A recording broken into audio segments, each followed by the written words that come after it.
trofik, është qarku i Gjirokastër, qyteti i Gjirokastrës. Po jo vetëm, kjo gjë po ndihet në përfshatra. Kemi reformën territoriale tani që po del, pra atë që e bën në 2014 duan ta bëjnë 2015 duan ta bëjnë tani pas 11 viteve. Duan të shkrinë në bashki. E kuptoni, pra ti shërbimi nuk e merr dot më aty dhe duhet të ikësh, do heqin shkollat. Pra kjo çfarë do bëj? Nga shpopullimin e fshatrave tani po kalojnë në shpopullimin e qyteteve. Pra këtu janë akte të mirëfillta antikombëtare, këtu po ngrihen pallate, këtu ke 100.000 hyrje vetëm në Tiranë që janë bosh dhe kemi spekulantët e agjensive imobiliare, siç janë real estate të importuara dhe ne duhet i themi të vërtetat. Kush janë spekulantët më të mëdhenj në botë? Çifutët janë spekulantët më të mëdhenj dhe kanë bërë në shtete dhe më të mëdha se ne, se Argjentina. Shikojmë raste konkrete që pjesa që në sajt të ligjit për shqitjen e tokave bujqësore, në sajt të protestave, u zhvendos në kohë. Kjo mos kujtojmë se u shfuqizua, po u zhvendos në kohë. Pra, imagjinoni ku po arrim.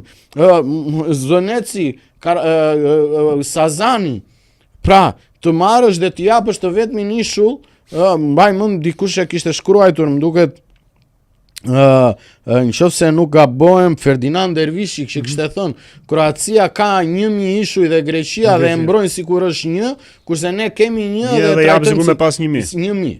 Pra, imagjinojeni në çfarë niveli jemi. Kemi euron. Euro ka vajt pikjat. Është fuqizuar legu. Kemi, absolutisht. Kemi aeroportin e Kuksit që ka ngelur tani, po e bëjmë për fotovoltaik. Kemi rastin tjetër të aeroportit të Vlorës, i cili vetëm ditën e dieshme Bexhet Pacolli tha bëni gati për arbitrazh. Pra pas 300 milion eurove pritet një arbitrazh që nuk dihet dhe kujt i faturohet? I faturohet shqiptarëve. Pra, ne sa do mbajmë? Sa do mbajmë? Dhe këtu tani dalin ke dhimbja. Te dhimbja. Pra shqiptarët dhe pjesa dhe protesta në ditën e 68 a ka harruar dhimbja vëlla? Është shumë e saktë. Pra, shqiptarët kanë menduar, nuk mund të them shqiptar, por një pjesë e protestuesve, sepse është fjalë e madhe thua shqiptarët, një pjesë e protestuesve që kanë dalë, unë i ndaj në target group. Pra, njerëz që vinë, kanë ardhur ata që erdhën me familjen, si shembull në fillim, kanë ardhur 2-3 herë për të sensibilizuar, për të solidarizuar, për të thënë që jemi kundër. Kemi pas njerëz që kanë ardhur direkt kanë dashur dhunë direkt, hajde futemi se kjo gjë ndahet me dhunë, nuk ka mënyrë tjetër. Pra për shqasja tyre duhet me i vlerësuar, duhet me respektuar, nuk mund të themi o ti s'di, unë di. Jo, thjesht po bëjnë ndarjen e. Po, është shumë mirë për bën që po bëni lloj ndarje. Kemi pjesën tjetër që kanë kërkuar vetëm me paqe, me qëndres. Kemi dhe pjesën tjetër e cila ka kërkuar edhe një lloj, duke parë vijshmërinë, dalim te kuvendi kombëtar që ka thënë. Po. Hajde të mblidhemi. Pra hajde të kuvendojmë. Çdo me thënë të kuvendojmë, të mbledhim gjithë burrat dhe gratë, sepse nisa me Marigon dhe do ta mbaj te pjesa e Marigos, te pjesa që femra shqiptare në historinë e saj ka dhënë kontribut të madh për kombën. Dhe ne kemi burnesha në protest, të cilat fal tyre ju dha dhe një qasje tjetër kësaj proteste.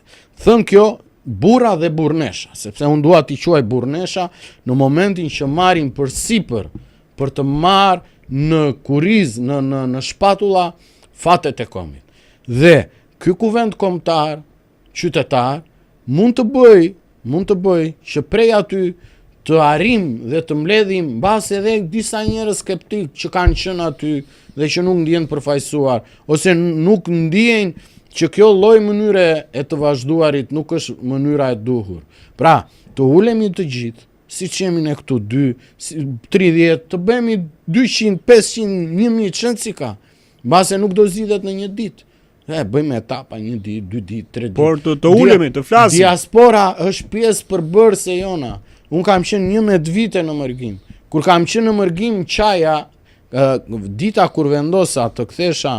Kur je kthyer në AD, unë jam kthyer në 2011, dhe kur vendosa të kthesha në AD, ka qenë dita kur mbushi 60 vjetorin babaim.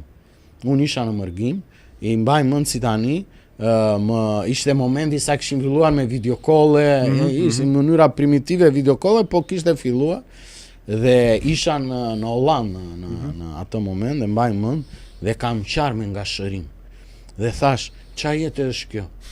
Në kuptimin jam këtu, po jam vetëm. Gjithë njerëzit e mi të zemrës janë atje. Dhe kjo ishte gjëja që të betohem, nuk më mungon të gjë, flasë për periudën. Nuk më mungon të gjë, isha me gjithat me punoja në qendër në një restorant italian, kam mbaruar në Firenze në hoteleri turizëm, e këtu në Shqipëri pasaj sociologji politike dhe shkollë tjetër që bëra për kurs, le të themi, për udhëheqës turistik. Dhe kur pash atje thash, Klajdi, nuk është kjo jeta. Pra, unë ndjej dhe di shumë mirë pjesën e shqiptarëve që jetojnë në diasporë. Ata mbase, jo mbase, po një pjesë dërmuese, se nuk mund të them gjithë për ty, se ka dhe nga ata që e kanë ndarë mendjen në kuptimin, kanë bërë ndarjen përfundimtare, mbase dikush edhe ka ishur pasaportën shqiptare fare, por pjesa dërmuese 80%, mos 70% jam i bindur që po të shohin një dritë në fund tunelit, jam i sigur si që treguan, kanë ardhur, kanë treguan mbështetje, po mbi të gjitha kanë treguan një interes të jashtëzakonshëm. Dhe artikulimi tyre është, ky ishte mund, të gjithë thonë, kemi lënë prindrit, kemi lënë, ata janë me shpirtin këtu dhe me trupin andej. Dhe ne duhet bëjmë çmos që për të rikthyer fuqinë të bëhemi të gjithë bashkë. Dhe kjo është mënyra vetëm të ulemi se nuk ka asgjë që nuk na vjen gjë e keqe nga diskutuarit, nga dëgjuarit njëri tjetrin. Mbase ne nga frika e të dëgjuarit njëri tjetrin nuk arrim të konkludojmë. Dhe mendoj, uroj, shpresoj që kuvendi kombëtar të arrijë të artikuloj dhe mbi të gjitha të mbledhi këta burra e burnesha. Sa kuvende ka momentalisht? Nga kjo protest? Që kanë linë nga kjo protest? Kuvende. Tani ne kemi grupime aty që dje fola dhe me një pedagogë, më pëlqeu shumë qasja e tij ishte shumë interesante dhe prandaj intelektualët duhen sepse japin ato këndvështrimet e tyre që kanë artikulimin personal. Dhe tha, Klajdi më tha, je shumë idealista. Këtu do kesh grupime të cilat tha nuk do duan kurse si tha që të bëhen pjesë e kuvendit. Ata kanë atë qasjen e tyre tha dhe i mendojnë gjërat ashtu siç i kanë parë dhe ashtu do t'i shohin. Në kuptimin që vështirë t'i bësh të gjithë bashkë. Mendoj si boni do Skënderbeu gjithë bashkë.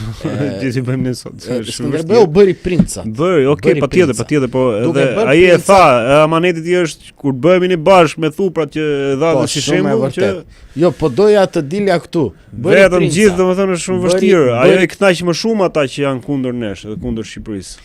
Bëri princat, por çështja është që